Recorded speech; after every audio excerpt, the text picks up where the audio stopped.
এমন একটা সফরের কথা ভাবা যাক যে সফরটা আমাদের সবার জন্যই অপেক্ষা করছে। পৃথিবীর সব কোলাহল, আলো আর প্রিয়জনদের পেছনে ফেলে একাকিত্বের এক জগতে প্রবেশ।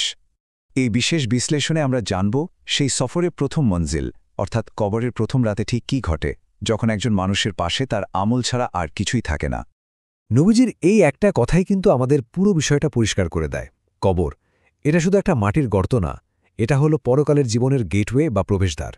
মানে এই প্রথম স্টেপটা যে পার হতে পারবে তার জন্য পরের রাস্তাটা অনেক সহজ হয়ে যাবে, আর এখানেই যে আটকে যাবে তার জন্য অপেক্ষা করবে এক কঠিন বাস্তবতা।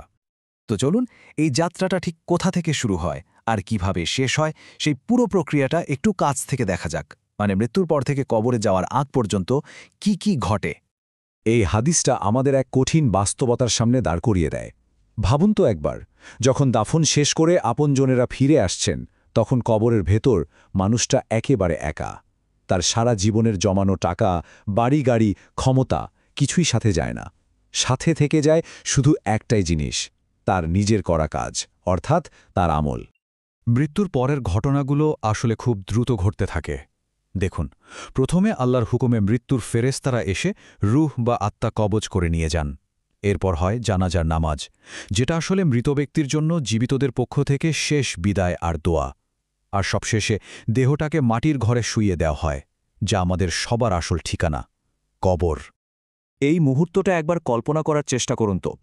প্রিয়জনেরা কবরে রেখে ফিরে যাচ্ছে, আর কবরের ভেতর থেকে তাদের হেঁটে যাওয়ার পায়ের আওয়াজ শোনা যাচ্ছে। এই হাদিসটা আমাদের সেই চরম একাকিত্ব আর অসহায়ত্বের অনুভূতিটা বুঝিয়ে দেয়, যখন মানুষটা প্রথমবার বুঝতে পারে এই পৃথিবীতে সে এখন সত্যিই একা, তার নতুন এক জীবন শুরু হতে চলেছে। কিন্তু এই একাকিত্বই শেষ নয়, বরং এটাই এক নতুন অধ্যায়ের শুরু।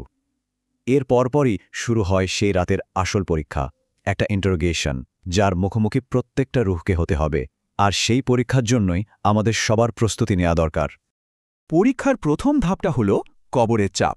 হাদিস থেকে জানা যায় এই চাপটা এতটাই সার্বজনীন যে এটা থেকে কেউই রেহাই পাবে না। তবে হ্যাঁ, এখানে একটা বড় পার্থক্য আছে।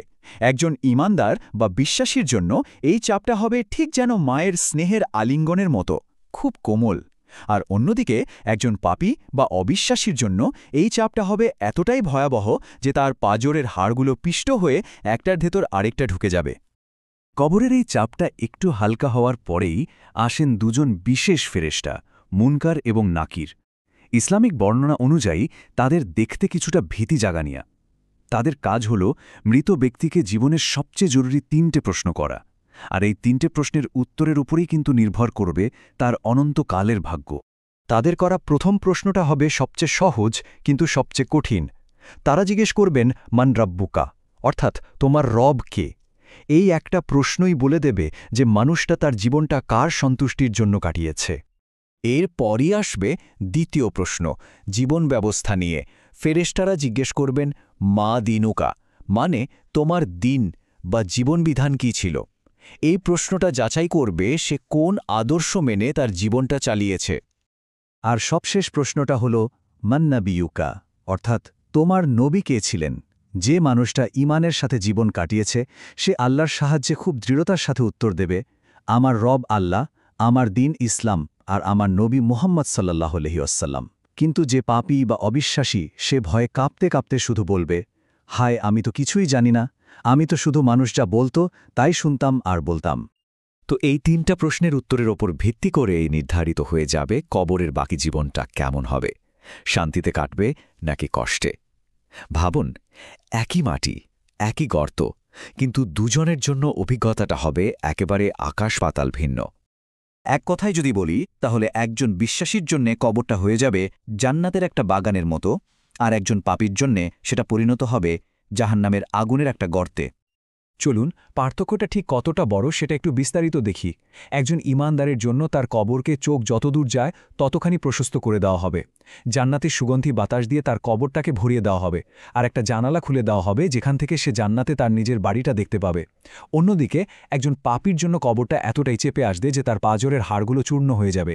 জাহান্নামের গরম বাতাস আর আগুন তার কবরে আসতে থাকবে, আর তাকেও একটা জানালা খুলে জাহান্নামে তার ঠিকানাটা দেখিয়ে দেওয়া হবে, যা তার জন্য এক অন্তহীন কষ্টের শুরু মাত্র।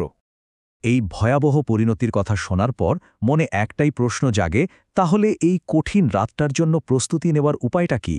কোন কাজগুলো কবরের সেই কঠিন সময়ে আমাদের জন্য ঢাল হয়ে দাঁড়াবে? হাদিসের একটা অসাধারণ ছবি আঁকা হয়েছে। বলা হয়েছে মানুষের নেক আমল বা ভালো কাজগুলো তাকে ঘিরে একটা সুরক্ষা বলয় তৈরি করে। যেমন নামাজ তার মাথার কাছে দাঁড়িয়ে পাহারা দেয়, রোজা থাকে ডান দিকে, কোরআন তেলাওয়াত থাকে বাম দিকে, আর তার করা দান সৎকা আর মানুষের উপকারগুলো পায়ের দিকে দাঁড়িয়ে তাকে সব বিপদ থেকে রক্ষা করার জন্য প্রস্তুত থাকে। এর পাশাপাশি একটা বিশেষ রক্ষা কবচের কথাও বলা হয়েছে, আর সেটা হলো সূরা আল মুলক। নবীজি সাল্লাল্লাহু আলাইহি ওয়াসাল্লাম বলেছেন, যে ব্যক্তি নিয়মিত এই সূরাটি পড়বে, এই সূরাটি কবরে তার পক্ষ হয়ে আল্লাহর কাছে সুপারিশ করতে থাকবে, যতক্ষণ না তাকে ক্ষমা করে দেওয়া হয়। ঠিক যেমন ভালো কাজ আমাদের বাঁচায়, তেমনি কিছু পাপ কাজ আছে যা কবরের শাস্তিকে আরও কঠিন আর কষ্টদায়ক করে তোলে। এর মধ্যে কিছু ভয়ঙ্কর পাপ হল অহংকার করা, মানুষের পেছনে নিন্দা বা গীবত করা, ব্যভিচার, হারাম টাকায় জীবন চালানো আর অন্য কোনো মানুষকে কষ্ট দেয়া। এই কাজগুলো থেকে বেঁচে থাকাটা খুব জরুরি। আসলে শেষ কথা হলো, কবরের প্রথম রাতটাই আমাদের পরকালের জীবনের ভাঙ ঠিক করে দেয়। সেখানে আমাদের টাকা পয়সা, ক্ষমতা, পরিচিতি কোনো কিছুই কাজে আসবে না। আমাদের একমাত্র সঙ্গী হবে আমাদের আমল। তাই প্রশ্নটা হলো, আমরা আমাদের সেই নিঃসঙ্গ রাতের জন্য কি সঙ্গী আগে থেকে পাঠাচ্ছি? যে মানুষ এই দুনিয়ায় আল্লাহকে মনে রাখে, আল্লাহ তাকে কবরের সেই কঠিন রাতে একা ছেড়ে দেন না। আল্লাহ আমাদের সবার জন্য সেই রাতকে শান্তিময় করুন। আমিন।